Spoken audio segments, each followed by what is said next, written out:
Hello hi friends, అందరు ఎలా ఉన్నారు? నేనైతే చాలా బాగున్నాను. మీరందరూ కూడా ఎలా ఉన్నారు అనేది నాకు కామెంట్ సెక్షన్లో చెప్పండి. మీరందరూ కూడా బాగుండాలని నేనైతే మనస్ఫూర్తిగా కోరుకుంటున్నాను. Welcome back to my channel Swapna multi vlogs. ఈరోజైతే మార్నింగే బట్టలు అయితే విండేసుకుంటున్నా. పిల్లలకు స్కూల్ లేదు కదా. లాస్ట్ వీడియోలో అయితే అమ్మమ్మ బాగాలేదని అయితే చెప్పాను కదా. అమ్మమ్మకైతే క్యూర్ అయింది, ఇప్పుడైతే బాగానే ఉంది అమ్మమ్మ దగ్గరికి అయితే వెళ్ళొద్దామని అయితే అనుకున్నాము, కానీ కుదరట్లేదు వెళ్ళడానికి. ఎందుకంటే మా ఆయన మార్కెట్కి వెళ్తాడు కాబట్టి ఇక్కడ వంట చేసి పెట్టే వాళ్ళు ఎవరు లేరు.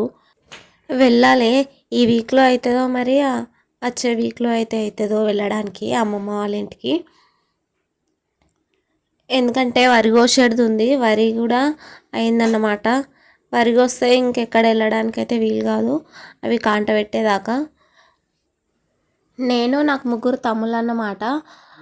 అయితే మా అమ్మమ్మనే మమ్మల్ని పెంచి పెద్ద చేసిందన్నమాట. మా చిన్నోడు ఒక 8 months ఉన్నప్పుడైతే మా నాన్న చనిపోయిందన్నమాట. మా నాన్న చనిపోతే మమ్మల్ని మా అమ్మమ్మ వాళ్ళే పెంచి పెద్ద చేసిర్రు. నేనైతే ఇక్కడ ఉన్నదే లేదు, బసిరాజపల్లిలో. అట్లాంటిది నేను ఈ ఊళ్ళోనే మ్యారేజ్ చేసుకొని అయితే ఉంటున్నా. మా నాన్న చనిపోయినాక అయితే మా అమ్మమ్మ వాళ్ళే మమ్మల్ని మొత్తం పెంచి పెద్ద చేసిర్రు. నేను ఒక 3 months ఉన్నప్పుడైతే మా అమ్మ నాన్న మా అమ్మమ్మ వాళ్ళకే ఇచ్చేసారు. ఎందుకంటే మా పెద్దమామ చనిపోయిందంట. అప్పుడు మా పెద్దమామ చనిపోయినాక ఒక నెల రోజులకే అదే డేట్కి నేను పుట్టిందంట.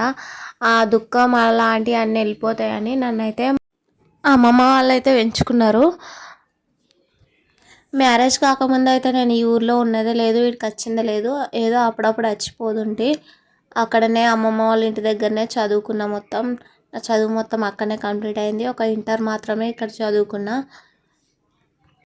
మ్యారేజ్ అయిన తర్వాత అయితే ఒక 3-4 monthsకే మా అత్త అయితే నన్ను చేను పనికి అనేది.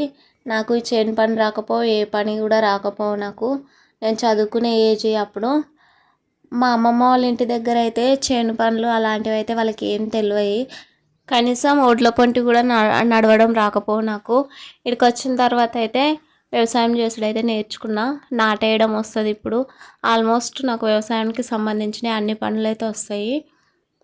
కాలాన్ని బట్టి అయితే జీవితం మనకు చాలా నేర్పిస్తుంది. అలానే నేను కూడా చాలానే నేర్చుకున్నాను మనుషుల గురించి. అలానే పనులు కూడా చాలానే నేర్చుకున్నాను నేను.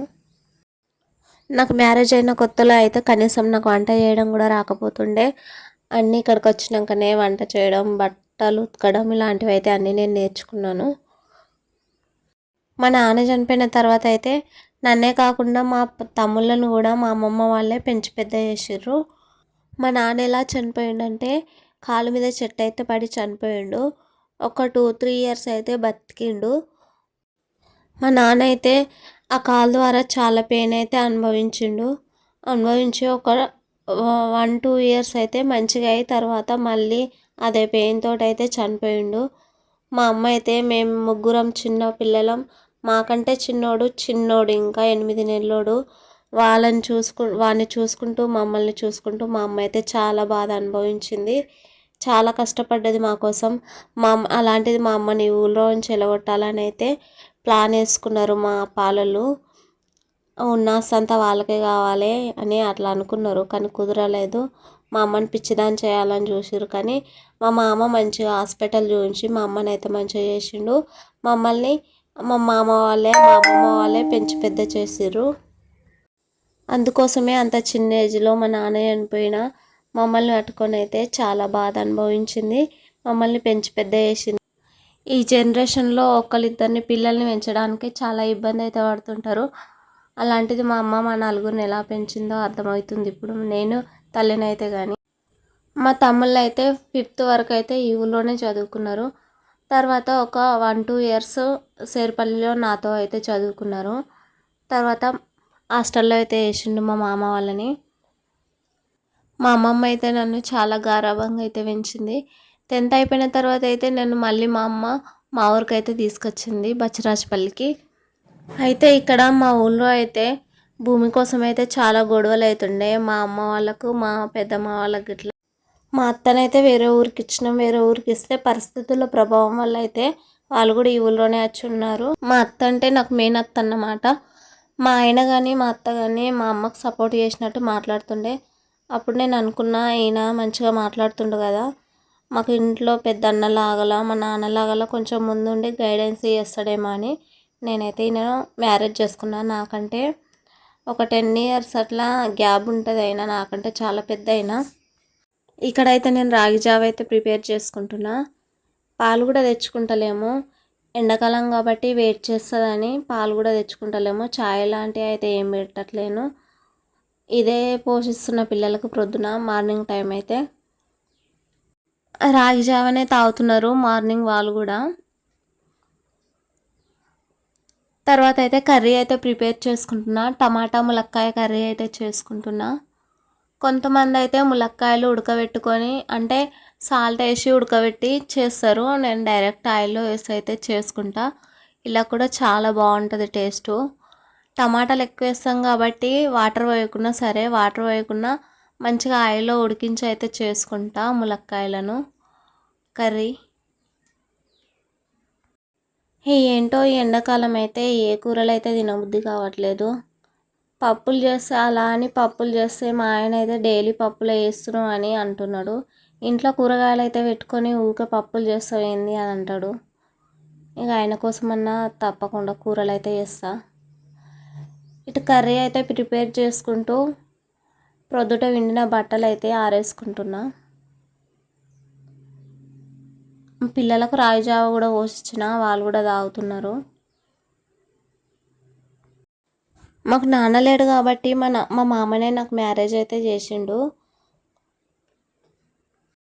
నా చుట్టూ అంతా నా వాళ్ళే ఉన్నా కానీ ఎందుకో నాకు లోన్లీగా అనిపించేది అంతా. పెళ్ళైన కొత్తలో అయితే మా అత్త అయితే చాలా టార్చర్ పెట్టేది నన్ను. బావి కాడికి రమ్మని, వ్యవసాయం పని చేయమని. నాకైతే ఆ పని అయితే చేయరాకపో. అలాంటిది ఇక చాలా గొడవలు అయిన తర్వాత, నా పెద్ద కొడుకు పుట్టిన తర్వాత అయితే నాకు కొంచెం సంతోషం అయితే వచ్చింది. మంచిగా హ్యాపీగా కలిసి ఉన్నాం అప్పటి నుంచి ఇంతవరకు అయితే. ఎన్ని గొడవలు అయినా ఇక సర్దుకుపోవడం అయితే నేర్చుకున్నాం. మంచిగా కలిసిమెలిసి అయితే ఉంటున్నాం ఇంతవరకు అయితే. కర్రీ అయిన తర్వాత అయితే పిల్లలకైతే అన్నం అయితే వేసి ఇచ్చిన. వాళ్ళైతే అన్నం తింటారు. స్టార్టింగే ములక్కాయలు అయితే తింటారు వాళ్ళు. మంచిగా టేస్ట్గా అయినాయంట. నేను కూడా అన్నం వేసుకొని అయితే తిన్నా. ఇంకప్పటికైతే మా ఆయన రాలేదు. మేము ముగ్గురం అయితే కూర్చొని అన్నం తిన్నాం. నైట్కి అయితే ఆ కర్రీ అయితే సరిపోలేదు. మళ్ళీ ఆనియన్స్ అయితే వేసుకొని ఎగ్స్ అయితే ఒలగొట్టుకొని ఎగ్ ఫ్రై అయితే వేసుకుంటున్నా.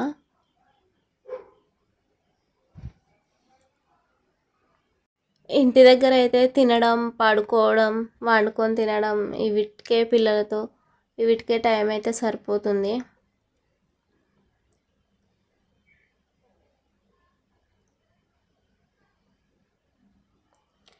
ఎగ్ ఫ్రై అయితే వేసుకొని కాసేపు అయితే బయట వరండా పైన అయితే పడుకొని చందమామని అయితే చూసిన. చాలా బాగుంది వ్యూ. తర్వాత అయితే అందరం కూర్చొని అయితే అన్నం తిన్నాం. అంతేనండి ఈ రోజుకైతే ఈ వీడియో. నా వీడియోస్ ఎలా అనిపిస్తున్నాయి? నా వీడియోస్ కనుక మీకు నచ్చినట్లయితే లైక్ చేయండి, షేర్ చేయండి, కామెంట్ చేయండి ఫ్రెండ్స్. ప్లీజ్ సపోర్ట్ చేయండి ఫ్రెండ్స్.